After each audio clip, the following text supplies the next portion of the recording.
Hello, Year 6. Welcome back to another one of my chapter reading videos. So now we are up to chapter 9, and this chapter is called Bruno Remembers That He Used to Enjoy Exploration. And we know that Bruno really loves exploring things, especially whenever he was in his old house in Berlin. He's not really been able to explore that much in Outwith because the house is much smaller, there's not as many nooks and crannies. So I wonder where he's going to be exploring today. Nothing changed for quite a while at Outwith. Bruno still had to put up with Gretel being less than friendly to him whenever she was in a bad mood, which was more often than not because she was a hopeless case. And he still wished that he could go back home to Berlin, although the memories of that place were beginning to fade, and while he did mean to, it had been several weeks since he had even thought about sending another letter to grandmother or grandfather, let alone actually sitting down and writing one. Soldiers still came and went every day of the week, holding meetings in father's office, which was still out of bounds at all times and no exceptions.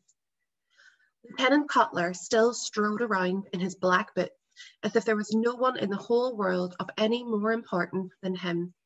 And when he wasn't with father, he was standing in the driveway talking to Gretel while she laughed hysterically and twirled her hair around her fingers, or whispering alone in rooms with mother.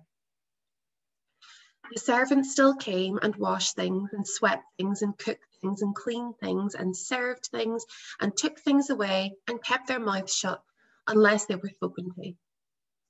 Maria still spent most of her time tidying things away and making sure that any item of clothing not currently being worn by Bruno was neatly folded in his wardrobe.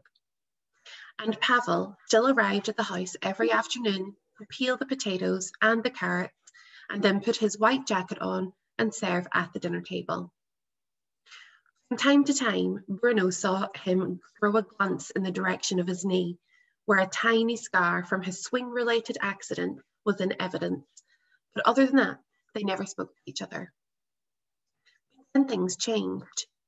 Father decided it was time for the children to return to their studies, and although it seemed ridiculous to Bruno that school should take place when there were only 2 students to teach, both mother and father agreed that a tutor would come to the house every day and fill their mornings and afternoons with lessons.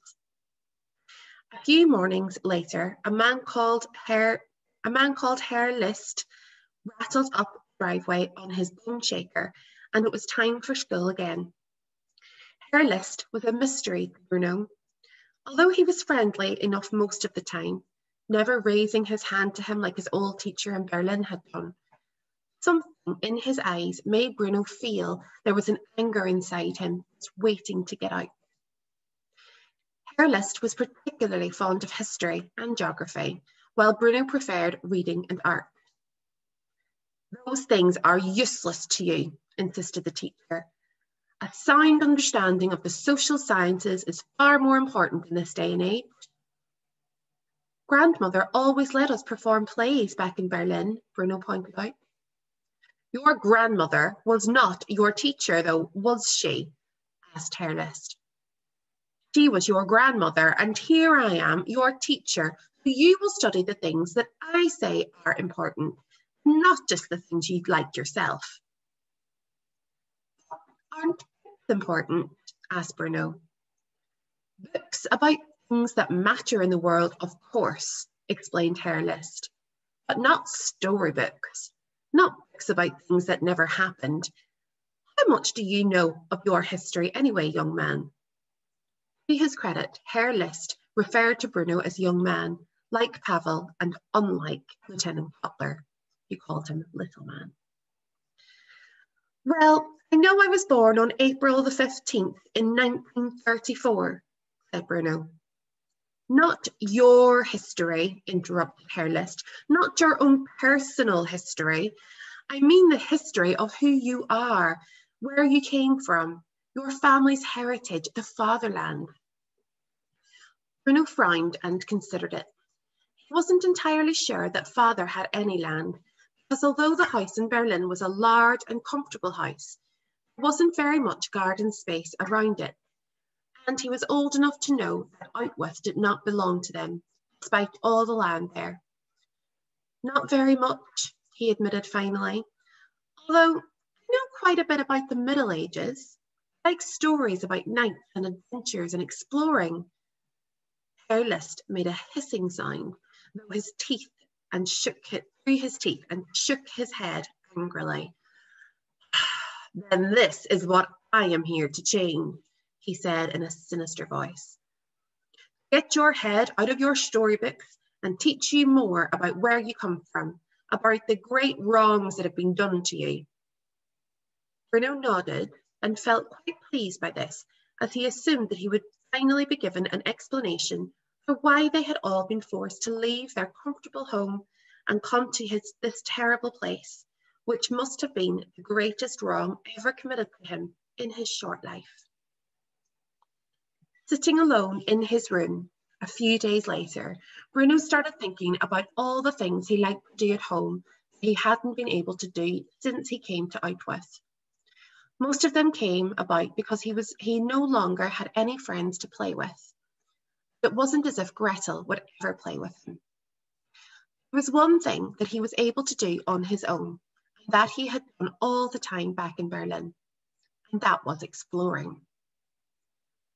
When I was a child, Bruno said to himself, I used to enjoy exploring. And that was in Berlin, where I knew everywhere and could find everything I wanted with a blindfold on. I've never really done any exploring here. Perhaps it's time to start. And then, before he could change his mind, Bruno jumped off his bed and rummaged in his wardrobe for an overcoat and an old pair of boots, the kind of clothes he thought a real explorer might wear, and prepared to leave the house. There was no point doing any exploring inside. After all, it wasn't like the house in Berlin, which he could just about remember had hundreds of nooks and crannies and strange little rooms, not to mention 5 floors if you counted the basement, and the little room at the top with the window he needed to stand on to see through. No, this was a terrible house for exploration. If there was any to be done, it would have to be outside. For months now, Bruno had been looking out of his bedroom window at the garden and the bench with the plaque on it, the tall fence, the wooden telegraph poles, and all the other things he had written to grandmother about in his most recent letter. And as often as he had watched the people, all the different kinds of people in their striped pajamas, it had never really occurred to him to wonder what it was all about. It was as if it were another city entirely. People all living and working together side by side with the house where he lived. And were they really so different?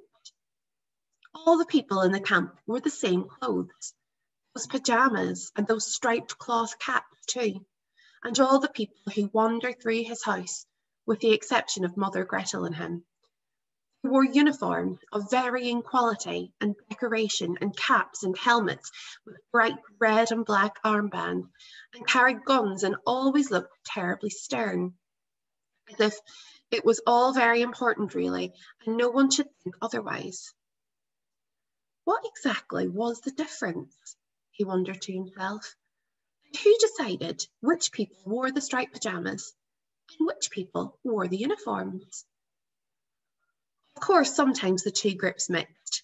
He'd often seen the people from his side of the fence on the other side of the fence, and when he watched it, it was clear that they were in charge.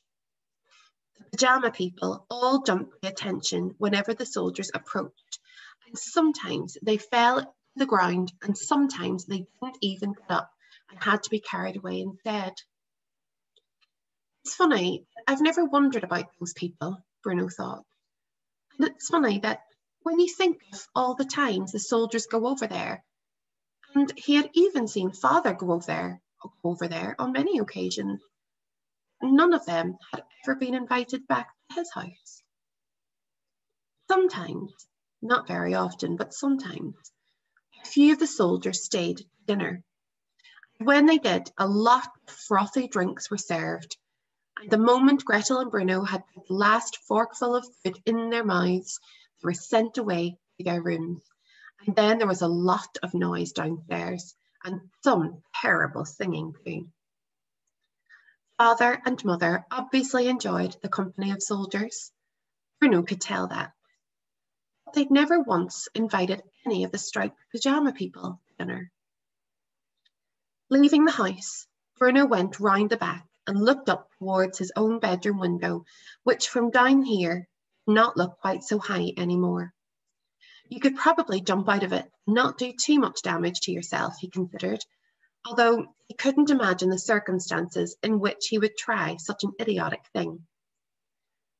Perhaps if the house were on fire and he was trapped in there, but even then it would seem risky.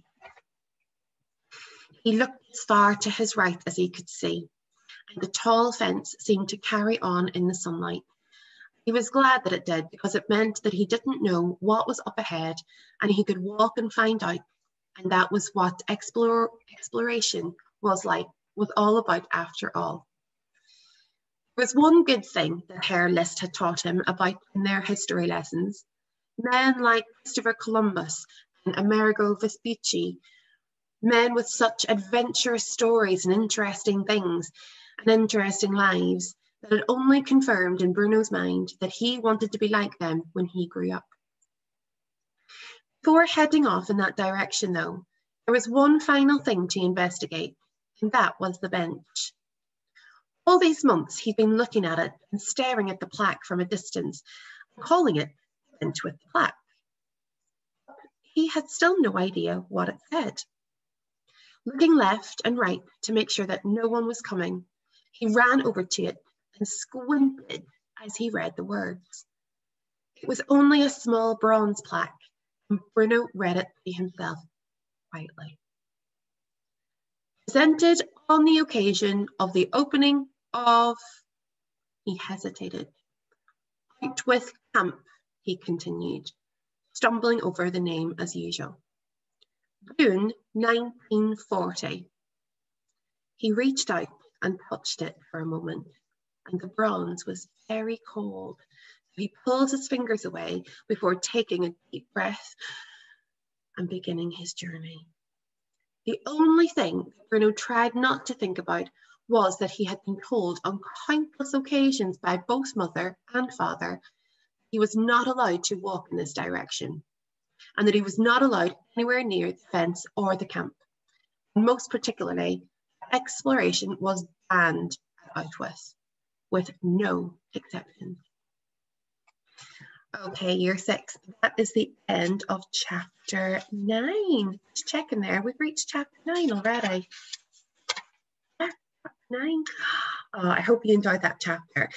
It sounds as though Bruno is really, really busting to do some exploring. And I think that he maybe is tempted to go near the fence and to discover more things about the people in the striped pajamas. Bruno talks a lot about wanting to be an explorer when he grows up. He's 9 years old, so just a little bit younger than you guys.